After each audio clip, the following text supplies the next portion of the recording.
Hi folks, welcome to the Student Organization President's Training. My name is Mac Olaker and I'm the Assistant Director for Student Engagement. My supervisor, Josh Grinke, also works closely with student organizations and is a name you might see in your inbox. By the end of this training, we hope that you will all understand the function and resources provided through our office, as well as how to utilize Bobcat Connect, which is our student organization platform. A little bit about our office. We are located in Baker 355, and our online location is ohio.edu/involvement. We oversee all student organizations. Currently, there's more than 550. You are one of many involved, and we are so happy to have such a large community with over 10,000 students who are engaged in student organizations. And our office is really the hub for all of those things, including leadership development training. So if you ever have any kind of topics or things that you want us to go over with you, different strategies for your organizational structure or membership and engagement, please do stop by, and we look to also expand our training modules as the years go forward. I do want to go ahead and show you the ohio.edu/involvement website. This is the home of our student organizations, as well as other sorority and fraternity life, performing arts and concert series, but really your home hub to take you to the resources that our office can offer you. Up here at the top, you'll see the student organization tabs. There's an about, finances, resources, and trainings. So on this tab down here, trainings, you'll be able to see different recorded videos that we have. So do stop by there if you ever have any questions.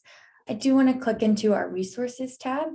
We have a student organization handbook that will answer many of the questions that you will have as president, such as our different resources and policies that you should know, as well as how to do things like reserve a room or updating your constitution, different walkthroughs for you that you might want to stop by before reaching out to any old members or old leadership within your organization.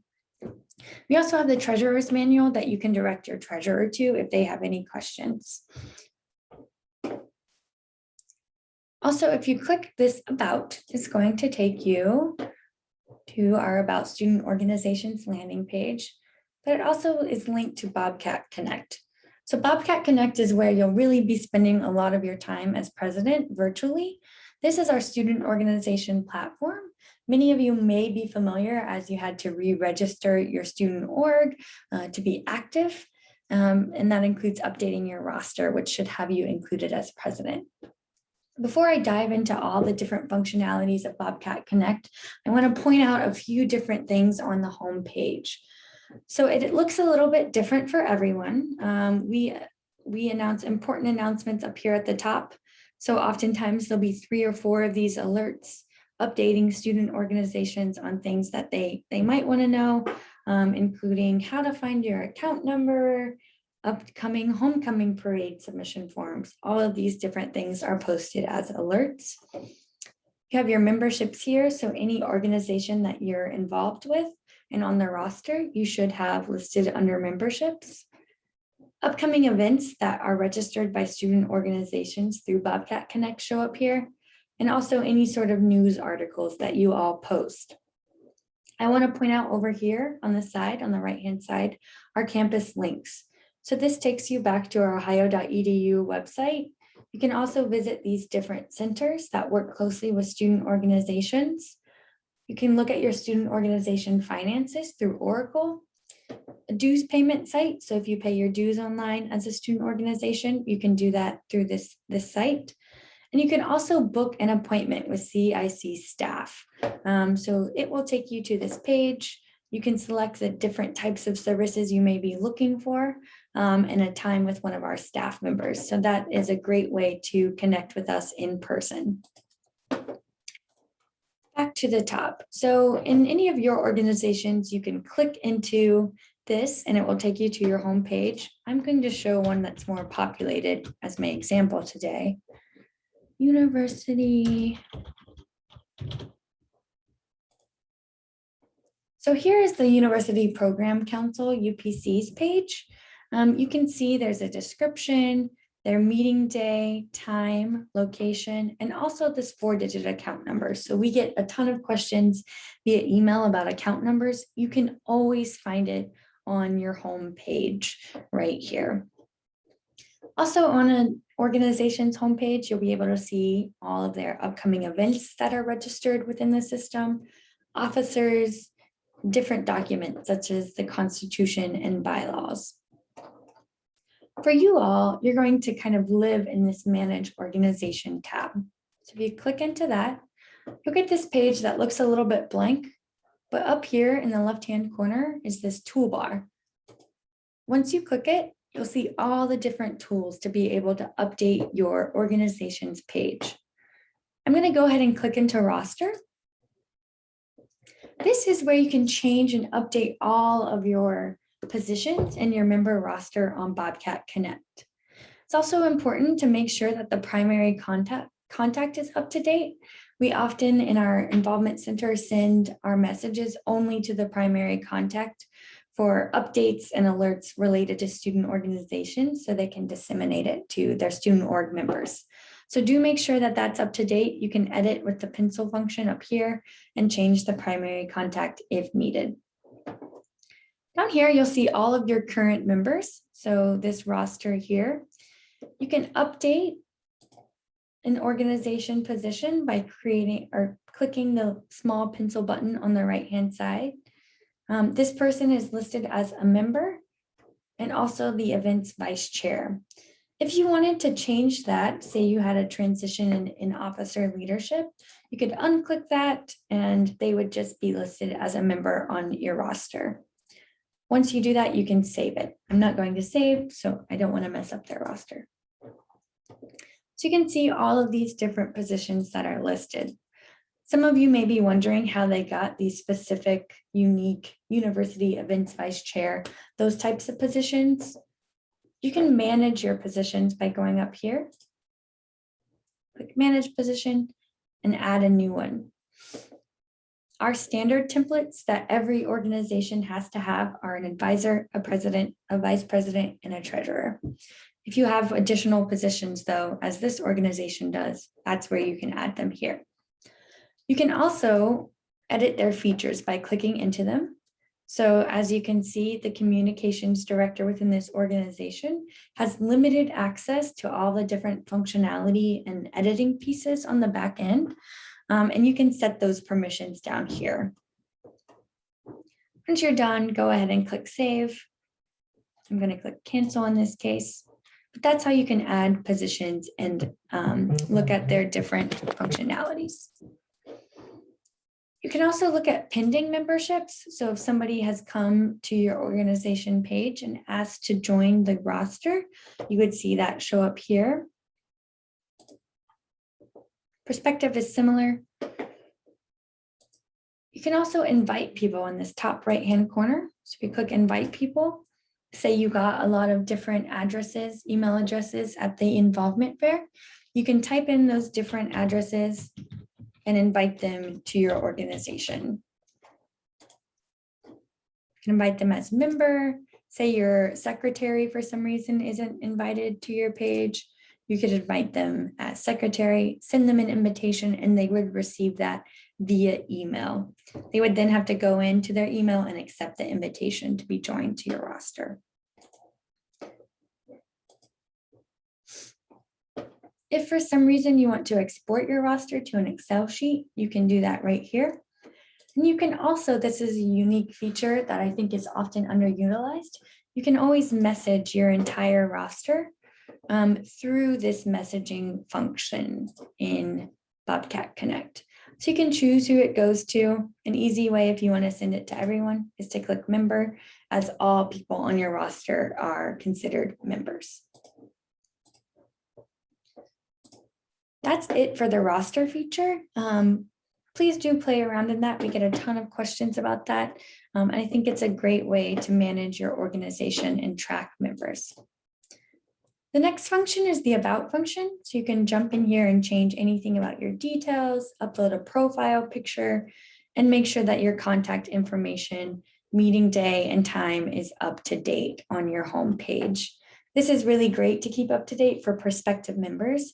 We have a lot of first-year students that we send information about organizations through our involvement calculator. You also have the ability to register events. We ask that you do register any external facing events. So if the student body is invited, please do go in here and create an event. It's a pretty basic form. We're never in the trying to deny any events, but we will if we notice something that comes through where perhaps you might need help reserving a room or there's certain risk associated. We'll reach out to try to help your organization have a successful event. So to register, you fill out the basic details, description, time and place, event visibility, and that opens up the next forms based on what you've selected. That funnels back to that main page that we showed you earlier. So it's a great way to advertise your student events. Take a back. You can also post news articles, upload different gallery or photo items. I believe that this is a great way to liven up your homepage as your organization, as different members can see that you're active and host really fun events or meetings that would draw them to your organization. The documents function, you can use this to also organize your different documents that live within your organization. So you can see that this organization has created a folder for each year. This is great as there are transitions every single year from officers to officer for all your documents to live here. And so in 4 years when you're gone, previous or newer officer members can look back and see any information that you left them. You can see UPC even does a great job creating transitional documents. So that's something to think about as your president. What will the next president need to know and start documenting throughout the year so that you can have a successful transition and keep your organization running long after you're gone. There's also different forms, so you can create forms and send surveys out. Perhaps your organization has an application to be a member of the organization. You can create that here and send it to prospective members. And you can also, take fun little surveys within your meeting organizations. The last piece in the toolbar I'll point out is this finance. So both you and the treasurer have access to create a budget request. So if you click this, create budget request, this takes you to our SAC funding. So for those of you who don't know what that is, we have a commission board that is elected through Student Senate, and they offer funding to different student organizations. So you can read about that more here. Your treasurer got a more extensive training on SAC funding. You can also always email sac@ohio.edu to learn more about different ways that your organization can be funded for different events or activities that are imperative to the mission of your organization. I'm going to take us back to the homepage of Bobcat Connect. Another few things that I do want to point out, underneath forms, if you click it here at the top, there are different forms that you will see. If your organization is looking to book rooms within Baker Center, you want to fill out this event services user agreement form for them to add you to the system that it will allow you to book rooms in Baker or Walter or any outdoor spaces. You can also, if your organization wants to use a credit card feature to be able to have members pay dues, you can request for that function to be set up through this form. There's also a disbursement voucher, which your trainer or your treasurer will be using often. And different things such as our Pepsi product request form. If your organization wants free Pepsi products for any events, you can fill that out here as well. That's about it for Bobcat Connect. If you do have questions, we have a few more training videos on our ohio.edu/involvement website. Feel free to check those out or always stop by, book an appointment with CIC staff to learn more about Bobcat Connect. A few last things of training, reserving space, it is allowed. With it being COVID, I know a few people had some questions about booking space. We follow all university protocols when it goes through health, safety, and COVID policies. So just make sure that you're staying up to date through the ohio.edu channel for that. If you want to reserve space, we walk this through in our student organization handbook, so feel free to jump in there to get a step-by-step on that. But you can book through the event services event management system. If you're looking to book in Baker, Galbraith Chapel, Walter Rotunda, or in outdoor spaces, you can access the site here. You can also always Google event services at Ohio University. If you want to reserve a classroom for your organization, it's through the registrar's office, so a different system, and you can go through astra.ohio.edu to request that space. Again, both of these things are walked through in the student organization handbook, so feel free to jump in there. We also have a new travel policy, and you need to register it as a student organization if you're traveling more than 100 miles away from campus. So the policy, you can read more at ohio.edu/go-global/travel. The Office of Global Opportunities now oversees all travel of students, university students. To register it, you can visit that page, the Ohio Go Global travel page, and it will link you to this form, or you can type in this travel form here to register where your organization is going. Again, this isn't to approve travel necessarily, but if something were to happen while you're on your trip, we would have the proper information and the university would be able to help you figure your way out of an issue or a challenge. That's it for this virtual president's training. We do thank you for attending. We hope you utilize the student organization handbook and feel free to stop by Baker 355 at any time with questions. To receive credit, go ahead and get out your phone and take a photo of this QR code. It will link you to the survey, the Qualtrics survey to receive credit. Thanks so much and have a great day.